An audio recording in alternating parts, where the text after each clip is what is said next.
So to begin with, we started off by looking at the different parts that we were going to need, looking them up on the internet, seeing what cost was going to be, and then tallying the cost, see what the total was going to be, and then building a timeline so that we could see when we were going to need to do each of the separate parts so that we had it all planned out and weren't rushing to do it last minute. So after we kind of built this idea, then we started to look at like how we were going to need to build it and to get the kind of the instructions map for that and all like the fritzing and junk like that. And then so I went to Radio Shack to see if we could find it. Couldn't find it there. Best Buy, couldn't find it there.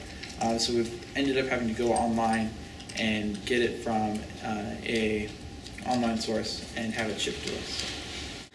Okay, so basically, for the Linebot itself, this is going to be the general chassis, pretty much. It's just going to hold it up like that so you can put the batteries under there. And then the wheels and the motors, which will obviously make it run.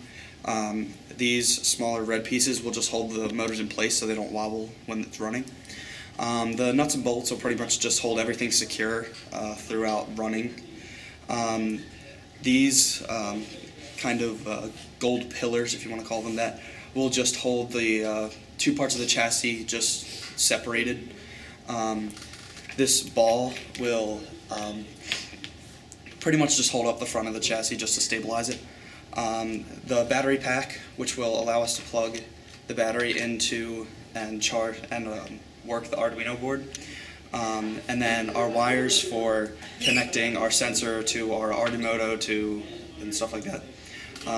This is our sensor, and I've already taken some steps with soldering, and that will just sense the line to be able to just kind of know where the line is. The Arduino will control the motor itself, and then the Arduino, which will hold the code. For our Linebot project, we didn't run into too many problems with our software, but a few. We had was W program H. Our Linebot wouldn't read that because this is an older form. This is the modern program. We put that in and it picked it up automatically. And then our next one was delay microseconds. When we put that in, we didn't realize delay microseconds wasn't an actual thing. So we just put in delay, and that took care of that problem. And then for the last, with our reverse max, it wouldn't accept anything above 150. Other than that, it would just go on a straight line.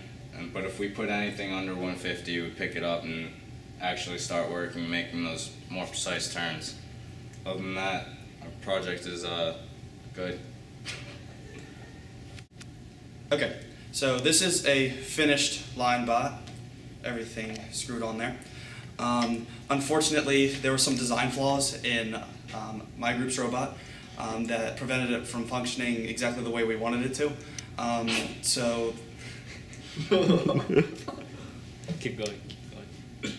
He can cut it. He got us started. Keep going. okay, if he cuts it, we're fine.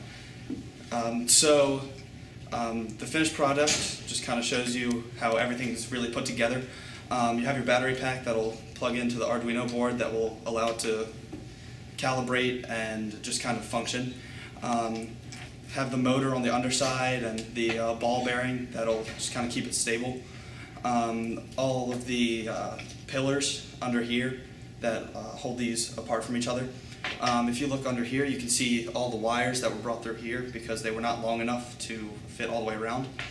And then the wires from the Arduino down to the sensor in the bottom that allows everything to function. And then the brace in the front is actually made out of Legos, can also be held together pretty much by any sturdy substance. And then this is pretty much how it works.